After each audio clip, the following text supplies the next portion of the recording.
જય શ્રી કૃષ્ણ મિત્રો, મારું ગુજરાતી કિચનમાં આપનું સ્વાગત છે।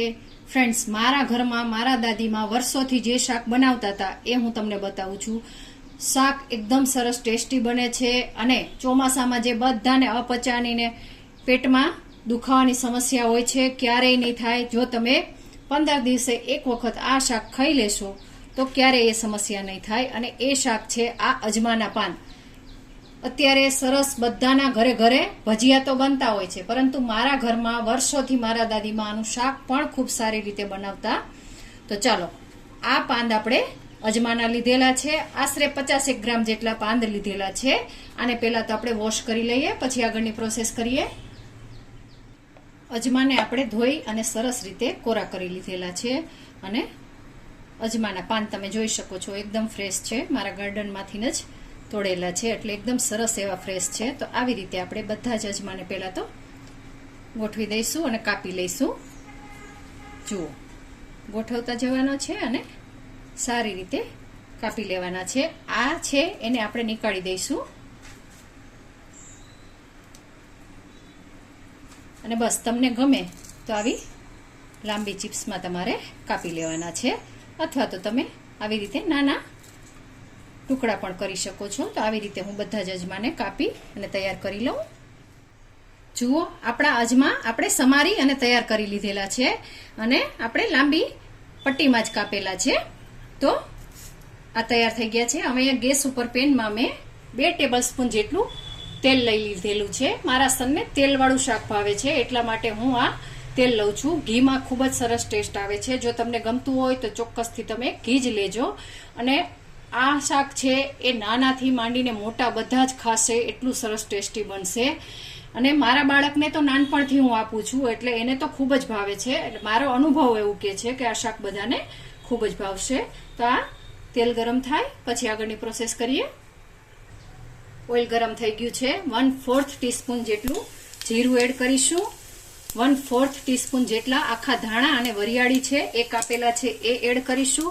અને આ 1 નંગ મરચું લાંબુ છે અને ઓછું મોડું છે એ કાપેલું છે એ એડ કરીશું। મરચાને આપણે સેજ તળાઈ પછી આગળની પ્રોસેસ કરીશું।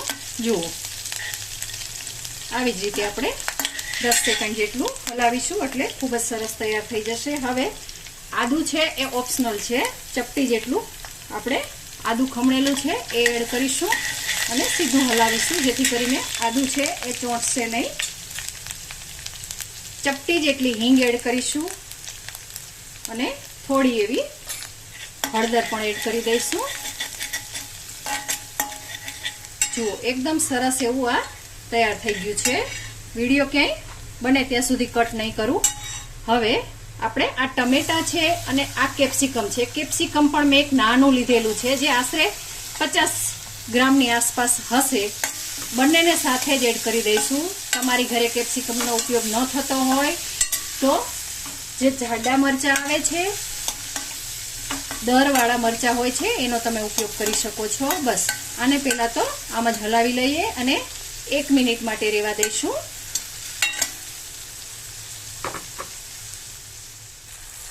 એક મિનિટ થઈ ગઈ છે। આપણે જુઓ, સરસ એવું ટમેટું પણ થોડું ચડવા આવ્યું છે। તો હવે એમાં આપણે નિમક એડ કરીશું। નિમક આપણે આખા શાકનું એડ કરી દઈશું એટલે સ્વાદ મુજબ એડ કરીશું। સાથે જ આપણે ધાણા જીરું છે 1/2 ટીસ્પૂન એડ કરીશું। લાલ મરચું પાવડર છે એ 1 ટીસ્પૂન જેટલું એડ કરીશું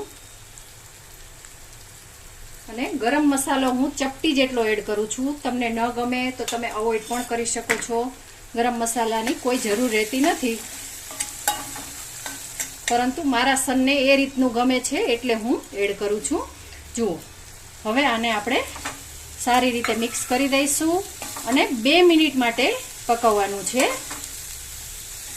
પાણી કે એવું કશું એડ કરવાનું નથી। ફ્રેન્ડ્સ, શાક એટલું સરસ ટેસ્ટી તો બને છે, પણ હેલ્થ વાઇઝ પણ તમને ખબર જ છે કે ચોમાસામાં આવી રીતના પેટની સમસ્યા હોય તો આસાનીથી ક્લિયર થઈ જાય છે અને પચવામાં ખૂબ જ સરળ રહે છે।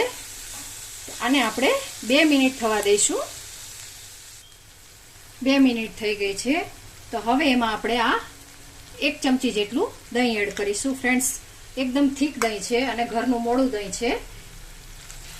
તો આને એકદમ હલાવીશું.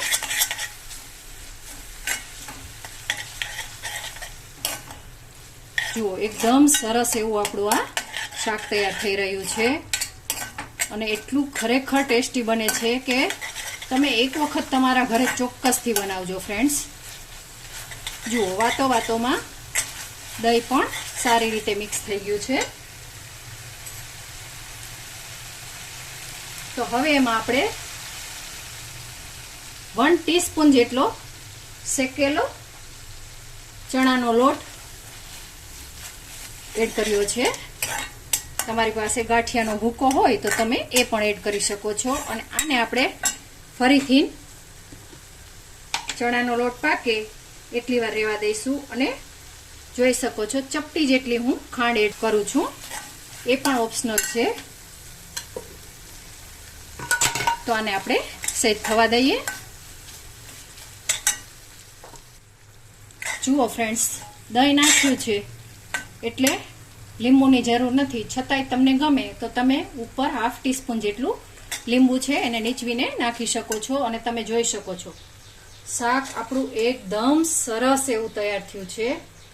અને આ શાકને તમે રોટલી, બાજરીના રોટલા, પ્લેન પરાઠા એની જોડે ખાઈ શકો છો. ખૂબ ટેસ્ટી એવું આપણું શાક તૈયાર થયું છે. ચાલો આપણે એને સર્વ કરીએ.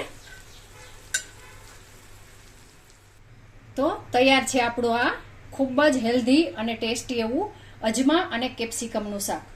ફ્રેન્ડ્સ, તમને મારી આ રેસીપી પસંદ પડી હોય તો મારી ચેનલને લાઇક, શેર અને સબસ્ક્રાઇબ ચોક્કસથી કરજો. આભાર મિત્રો. જય શ્રી કૃષ્ણ.